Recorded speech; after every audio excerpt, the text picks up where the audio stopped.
ابو بکر رضی اللہ عنہ بہت رونے والے آدمی تھے. دیکھیے کہ اتنا بڑا حوصلہ ہے ان کا، لیکن دل کتنا نرم ہے.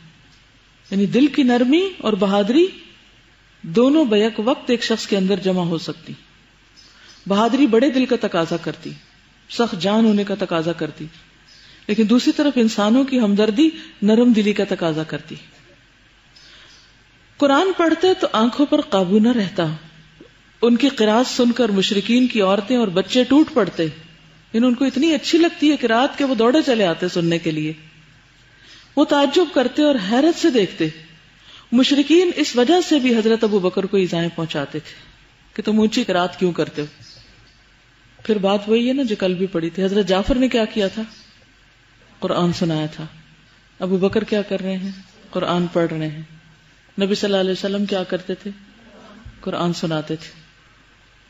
لیکن آج حیرت کی بات ہے نا کہ لوگ بس بحث مباحثے کے ذریعے دین کی تبلیغ کرنا چاہتے ہیں، ادھر ادھر کی باتوں کے ذریعے. اور یہ جو ایلیمنٹ ہے قرآن سنا کر تبلیغ کرنا، یہ معدوم ہوتا جا رہا ہے. اللہ کے کلام کی مثل کوئی دوسری چیز نہیں. اور یہی آپ کی سنت ہے، یہی صحابہ کی سنت ہے. اس میں کبھی ایکٹیولی یعنی اللہ اعلان سنانا، اور کبھی اپنے طور پر پڑھنا، لیکن اس طرح پڑھنا کہ آس پاس والے متاثر ہوں. تو اس میں آپ دیکھیے کہ بچے بھی دوڑے آتے تھے. قرآن مجید ایسی چیز ہے کہ جو صرف بڑوں پر نہیں بچوں پر بھی اثر کرتا ہے. بعض بچوں کو دیکھا گیا کہ روتے ہیں جب اچھے قاری کی قرات پلے کر دی جائے تو ایک دم چپ ہو کے سننے لگتے ہیں، جیسے چین آ گیا ان کو. خصوصاً وہ بچے جو ماں کے پیٹ سے ہی قرات سننے کے عادی ہو گئے. تو بہرحال انہی سنگین حالات سے رسول اللہ صلی اللہ علیہ وسلم اور مسلمان گزر رہے تھے کہ ایسے واقعات پیش آئے جن کے نتیجے میں قریش کے 2 جانباز سرفروش مسلمان ہو گئے، اور ان کی قوت کے سائے میں مسلمانوں نے بڑی راحت پائی.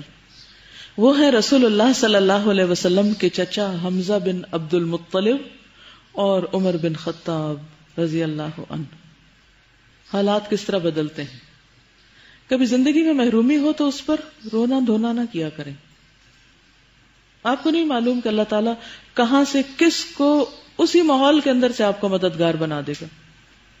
بعض عورتیں ہوتی ہیں نا شادی کے بعد ان کے خاندان میں کوئی وقت نہیں ہوتی، کوئی اہمیت نہیں ہوتی، حالانکہ ماں باپ کے گھر بڑی عزت اور بڑے مقام کے ساتھ رہ رہی ہوتی، تو پھر بعد میں ان کے لیے سروائیو کرنا بڑا مشکل ہو جاتا ہے. وہ جلدی گھبرا جاتی ہیں، کہتی واپس چلو، چھوڑو اس جگہ کو. لیکن جو ان مشکل حالات میں بھی جمی رہتی ہیں، اللہ تعالیٰ ان کے بچوں کی صورت میں خاندان کے اور لوگوں کے اندر جن کے اندر اللہ نے خیر کا مادر رکھا ہے، ان کے لیے مددگار پیدا کر دیتا ہے.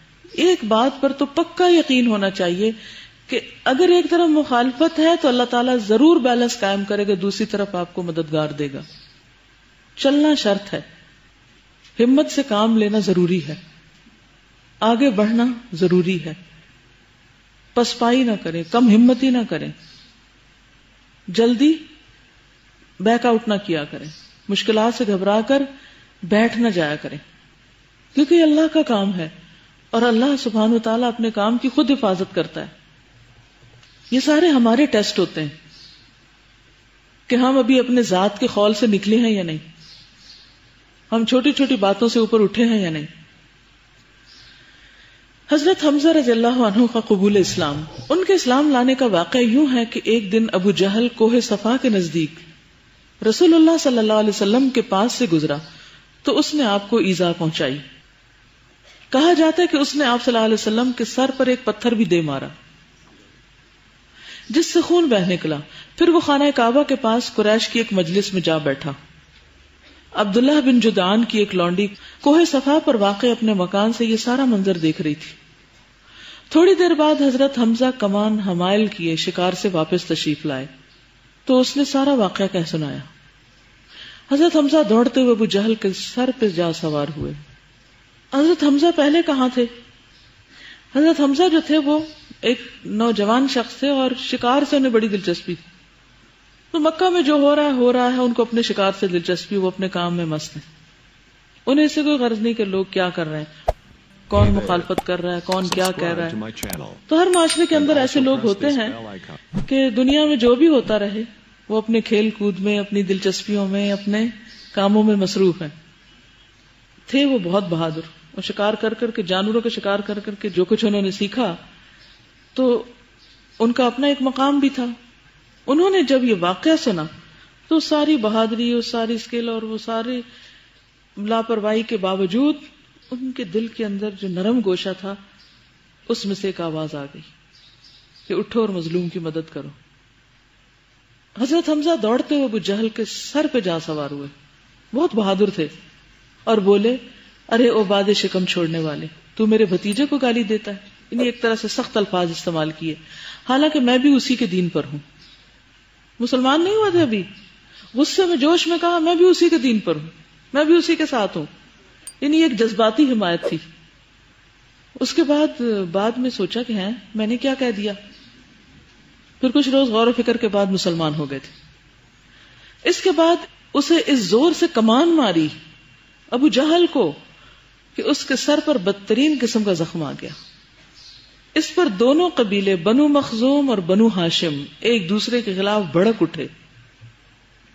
تو بنو مخزوم جو تھا قریش کے بعد سب سے زیادہ حضور صلی اللہ علیہ وسلم کی مخالفت کرنے والوں میں سے تھا. مگر ابو جہل نے یہ کہہ کر معاملہ ٹھنڈا کر دیا کہ ابو عمارہ یعنی حضرت حمزہ کو جانے دو، میں نے واقعی اس کے بھتیجے کو بہت بری گالی دی تھی.